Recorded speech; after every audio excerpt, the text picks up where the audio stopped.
Hi, my name is Sam Luber, and I'll be your loan officer today. I want to thank you for taking the time out of your day to watch this video so we can better understand what your credit report means and why it's so important in this world of getting loans.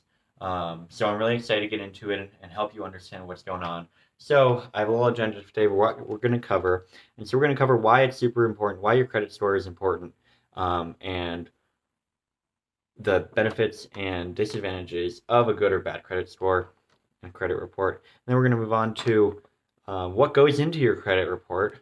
And then we're going to see your rights to access on that. And lastly, we're going to finish off with what you can do to improve your credit. So the real benefits of a good credit score and good credit report is that you have a lot more opportunities. In general, if you have a good credit score, you have a lot easier time getting a loan for, say, it's a car or a student loan, or it's your mortgage, or it's a small business. You want to start that small business you've always ever dreamed of and be your own boss. You're going to have an easier time getting that money to do so with a stronger credit score. You can get a loan more easily. Also, you can get a cheaper loan, which is basically a lower interest rate. So you'll pay less every month, and over the term of your loan, you'll pay less to that bank for the privilege of getting that money. So if you have a higher credit score, you'll have a lower interest rate because they see you as less risky, and you won't be affected by that as much, and you'll pay less for that loan. But then one of the negatives to that, if you have a poor credit report, is that you might not even be able to have access to housing, affordable, good, stable housing, because many landlords, even if you're just renting, will pull your credit report, I mean, and if you have poor credit, they might not even want to rent to you because they see you as maybe too high of a risk. So that's something really important that you have to watch out for. If you have really poor credit, you might have a hard time of getting good housing. So moving on to your credit report, what's in your credit report?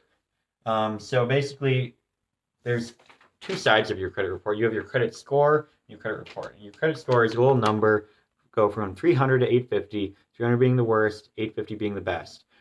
And it's just a little overview of everything. It kind of just compiles it down into a simple number that you can see and see how you're doing.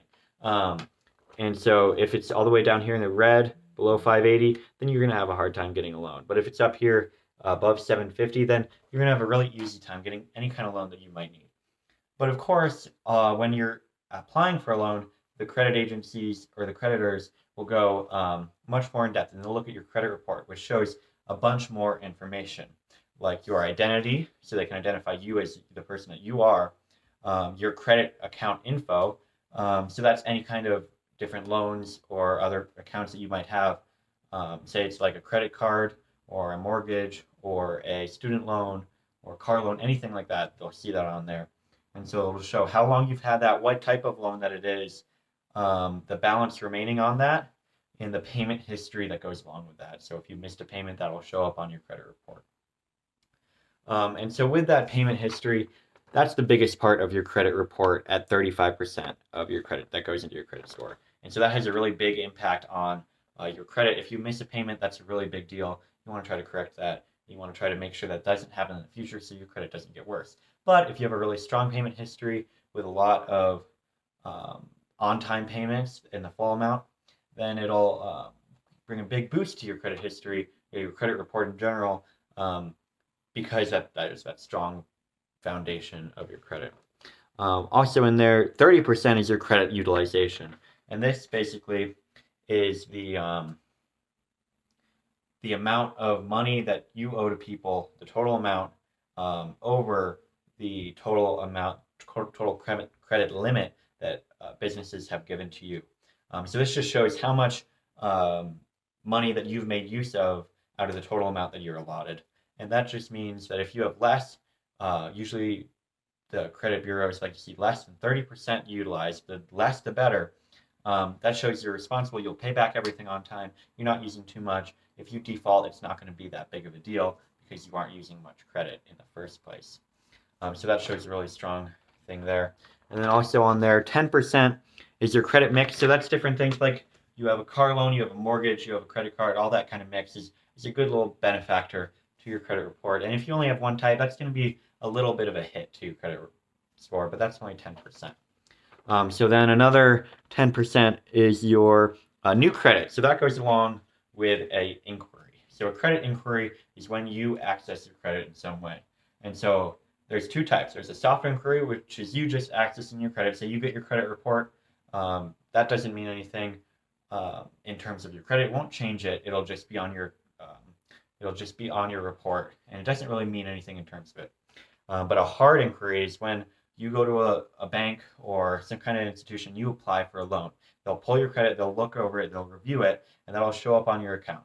And the 10% for the new credit is just so if you have too many hard inquiries, that could negatively affect you for a short period of time, 1 to 2 years, then they'll fall off.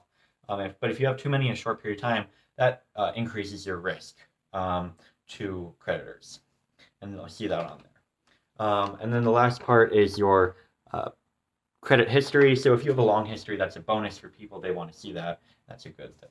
Other big factors that affect it is a bankruptcy. If you go to bankruptcy, that'll stay on your credit report for 7 to 10 years, and that'll have a negative impact on if your risk, because they'll see that you've defaulted in the past, so that'll have a negative impact on if you can get loans in the future or how expensive those loans might be in case the interest rate on that loan, how much you pay for that loan, will go up if you have a bankruptcy, and you'll show that negative history in the past. Another type of derogatory mark like the bankruptcy is collections. If you don't pay a bill, it'll show up on your credit report until you pay that collections agency, and that'll show up on there, and it's just a negative mark. So you can pay that, or it'll show the credit bureau that you can't even pay your bills, so you might not want to get any more loans in the future.